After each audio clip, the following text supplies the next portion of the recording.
जय शनिदेव। प्रिय दर्शकों, मैं योगेंद्र वर्मा ज्योतिष सीको चैनल में आपका हार्दिक स्वागत करता हूं। प्रिय दर्शकों, कल हमने सीखा था काल सर्प योग क्या होता है, काल सर्प योग कैसे बनता है और काल सर्प योग कैसे खंडित होता है। कल आपने सीखा था कि राहु देवता 1 नंबर से लेके 6 नंबर तक अगर किसी भाव में हो तो कालसर्प योग बनता है, लेकिन उसके साथ ही वो कैसे खंडित होता है वो भी मैंने आपको बताया था। मैं उसको दोबारा रिपीट करता हूँ। आज यहाँ पहले नंबर पर केतु और 7वें नंबर पर राहु है। कल आपने देखा था पहले नंबर पर राहु और 7वें नंबर पर केतु थे। अर्थात कल आपने सीखा 1 नंबर पे अगर राहु हैं और 7 नंबर पे केतु, राहु और केतु हमेशा आमने सामने होते हैं। अर्थात जहाँ राहु होंगे वहाँ से 7वें घर पे केतु होंगे और जहाँ केतु होंगे वहाँ से 7वें घर पे राहु होंगे। तो कल आपने सीखा था अगर राहु देवता 1 नंबर में हो, 2 में हो, 3 में हो, 4 नंबर में हो, 5 नंबर में हो और 6 नंबर में हो तो इनके बाईं तरफ और या दाईं तरफ अगर सारे ग्रह चले जाते हैं तो कालसर्प योग बनता है, जिसको कुछ एस्ट्रोलॉजर दोष का नाम देकर पैसे की ठगी करते हैं। एक बात समझने वाली है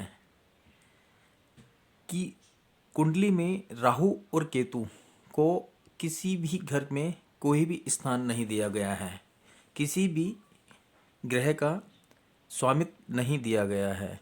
ये जिस राशि के साथ बैठते हैं उसी के अनुरूप कार्य करते हैं। अगर ये एक मित्र राशि में है तो अच्छा कार्य करेंगे, अगर एक शत्रु राशि में है तो गलत रिजल्ट देंगे। कल मैंने इसके खंडन का भी बताया था। मान लीजिए सभी ग्रहों में से एक ग्रह भी अगर दाईं तरफ चला गया, बाकी ग्रह बाईं तरफ हैं राहु और केतु के, तो भी ये कालसर्प योग खंडित हो जाता है। अगर राहु और केतु डिग्री वाइज कम है, बलाबल नहीं है, 0, 1, 2, 3 डिग्री में है या 28, 29, 30 में है, तब भी ये खंडित हो जाता है।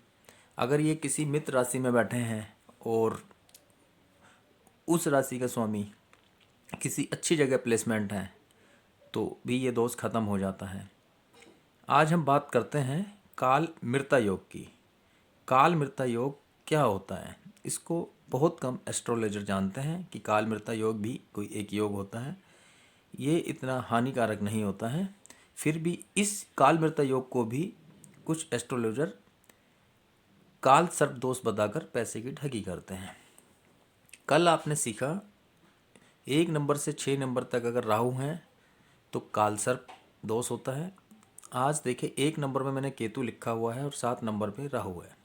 मान लीजिए 1 नंबर पे केतु और 7 नंबर पे राहु और सारे ग्रह बाईं तरफ या दाईं तरफ आ गए तो ये काल मृता योग होता है और ये बहुत ही सूक्ष्म लोग इसको जानते हैं और ये इतना हानिकारक नहीं है।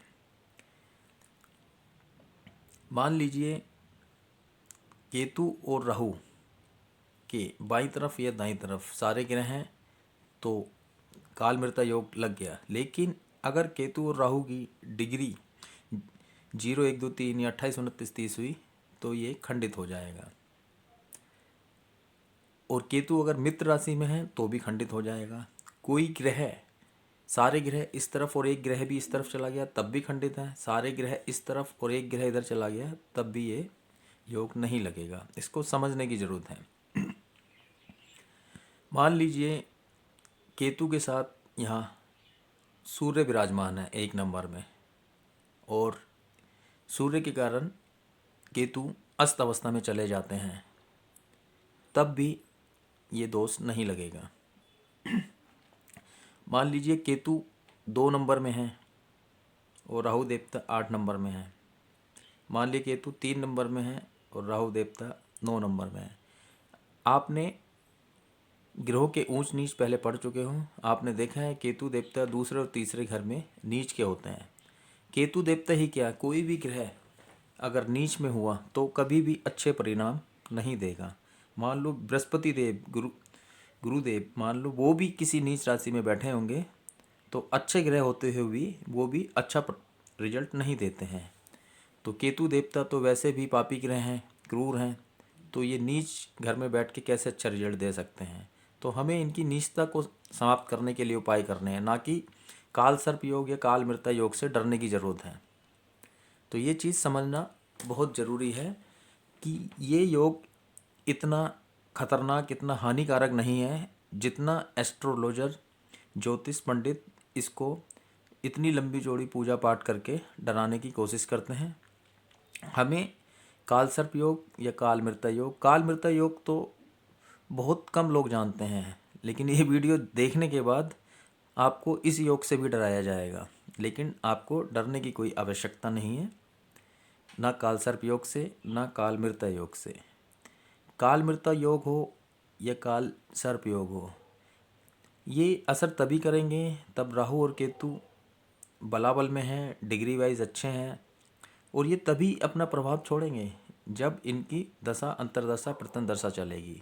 पूरे जीवन काल में ये आपको दुख देने वाले नहीं हैं, और इनकी बहुत ज़्यादा लंबी चौड़ी पूजा पाठ करके पैसा खर्च करने की ज़रूरत नहीं है।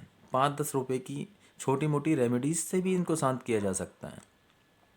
आप किसी की कुंडली में अगर ये योग बन रहा है तो आप गली के जो आवारा कुत्ते होते हैं उनको रोटी, ब्रेड, दूध वूध डाल के डेली प्रतिदिन नियम बना लिए, उससे भी ये दोष को शांत किया जा सकता है। आप शिव की आराधना कीजिए, गणेश जी की आराधना कीजिए, उससे भी इसमें लाभ मिलेगा। तो हमें इतना ज़्यादा पैसा खर्च करने की ज़रूरत नहीं है, किसी पंडित या एस्ट्रोलॉजर के बहकावे में आकर इतनी लंबी चौड़ी पूजा कराने की ज़रूरत नहीं है। इनको हम छोटी मोटी रेमेडीज़ से खुद भी शांत कर सकते हैं। ये केवल एक ठगने का धंधा बना रखा है। जातक को कोई भी कुंडली लेके जाए, बस उन्होंने देखना है कि काल सर्प योग बना हुआ है, उसको दोष का नाम देके अपना पैसा ठगना शुरू कर दिया। चलो एक सक्षम आदमी है, अमीर आदमी, तो चलो इतनी भारी भरकम पूजा करा भी लेगा। अगर एक गरीब आदमी की कुंडली में ये हो तो वो बेचारा तो वैसे ही मारा जाएगा। तो इसलिए इससे डरने की कोई आवश्यकता नहीं है। ये ग्रह केवल अपनी दशा अंतर्दशा में ही असर करते हैं। पूरे जीवन काल में मनुष्य की कुंडली में अगर और ग्रह किसी अच्छे जगह पर प्लेसमेंट है तो उन्हें घबराने की कोई भी आवश्यकता नहीं है। तो प्रिय दर्शकों, आज के लिए इतना ही। कल मैं एक और अध्याय के साथ हाजिर होऊंगा। तब तक के लिए धन्यवाद। जय शनिदेव।